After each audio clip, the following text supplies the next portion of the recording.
একটা কথা বলি, একটু মনোযোগ দিয়ে শোনো প্লিজ, মন দিয়ে শোনো। যাদের সামনে পরীক্ষা, আইদার সেটা বোর্ড পরীক্ষা বা অ্যাডমিশন টেস্ট, যাদের অ্যাডমিশন টেস্ট তাদের ক্ষেত্রে এটা স্ট্রিক্টলি মেনটেন করা উচিত। ভাইয়ারা, আপুরা, আগামী কয়েকটা মাসের জন্য তুমি দুইটা দরজা বন্ধ, তুমি তোমার ঘরের দরজাটা বন্ধ করে দাও এবং তুমি তোমার মনের দরজাটা বন্ধ করে দাও।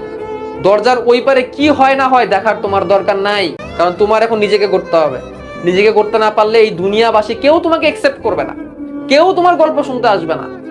এই দুনিয়াবাসী তাদের গল্পই শুনতে আসে যারা সাকসেসফুল, তাদের গল্প দুনিয়াবাসী। তুমি আনসাকসেসফুল হলে তুমি বলতে পারবা যে আমি এইগুলা করি নাই বলে আমি চান্স পাই নাই। তুই এগুলা পর, তাহলে চান্স পাবি। ভাই, তোমার এই কথা ওই ছোটরা শুনবে বা দাম দিবে না, কারণ মানুষ সাফল্যের গল্প শুনতে চায়। তোমার এই জন্য ঘরের দরজা বন্ধ করে পড়ো, মনের দরজা বন্ধ করে পড়ো।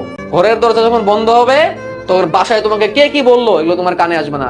তুই ভালো স্টুডেন্ট না, তোর পক্ষে মেডিকেল সম্ভব না, তুই পারবি না, তুই রেজাল্ট ভালো করিস না, কানেই দিবা না, এগুলা কানেই দিবা না। ঘরের দরজা বন্ধ করে দাও এবং মনের দরজা বন্ধ করো। মনের দরজা বন্ধ যখন হবে তখন তোমার ফোন বন্ধ হয়ে যাবে, স্মার্টফোন বন্ধ হয়ে যাবে। মনের দরজা যখন বন্ধ হবে তখন তোমার প্রেম, ভালোবাসা এগুলোর জন্য তোমার সময় আসবে না। এসব করে তোমার সময় নষ্ট হবে, এর থেকে ভালো কিছু হবে না। এবং দরজাটা তখনই খোলো, ঘরের দরজা, নট মনের দরজা, ঠিক আছে? দরজাটা, ঘরের দরজাটা তখনই খোলো, ঘরের দরজাটা তখনই খোলো যখন তুমি এই রেজাল্টটা দেখতে পারবা যে তুমি তোমার বোর্ডে কি করছো, সর্বোচ্চ নাম্বারটা তুমি পাইছো, তোমার যতটুকু পাওয়া দরকার ছিল। তুমি বোর্ডে প্রত্যেকটা সাবজেক্টে 90+ করে পাইছো। তুমি তোমার মেডিকেল কলেজে চান্স পেয়ে গেছো। তুমি সেকেন্ড টাইম হওয়ার পর তুমি আবার মেডিকেল কলেজে চান্স পেয়ে গেছো। তারপর তুমি ঘরের দরজাটা খোলো। আর তোমার মনের দরজা, হ্যাঁ, তুমি স্মার্টফোন ইউজ করে, এগুলোর ক্ষেত্রে আমার কোনো বাধা নেই। আর লাভ এন্ড রিলেশনশিপ এগুলোতে আমি বলি যে স্টুডেন্ট কেন কোনো অবস্থাতে যাওয়া উচিত না। শুধু শুধু তোমার সময় নষ্ট হবে, তোমার জীবনটা নষ্ট হবে, ঠিক আছে?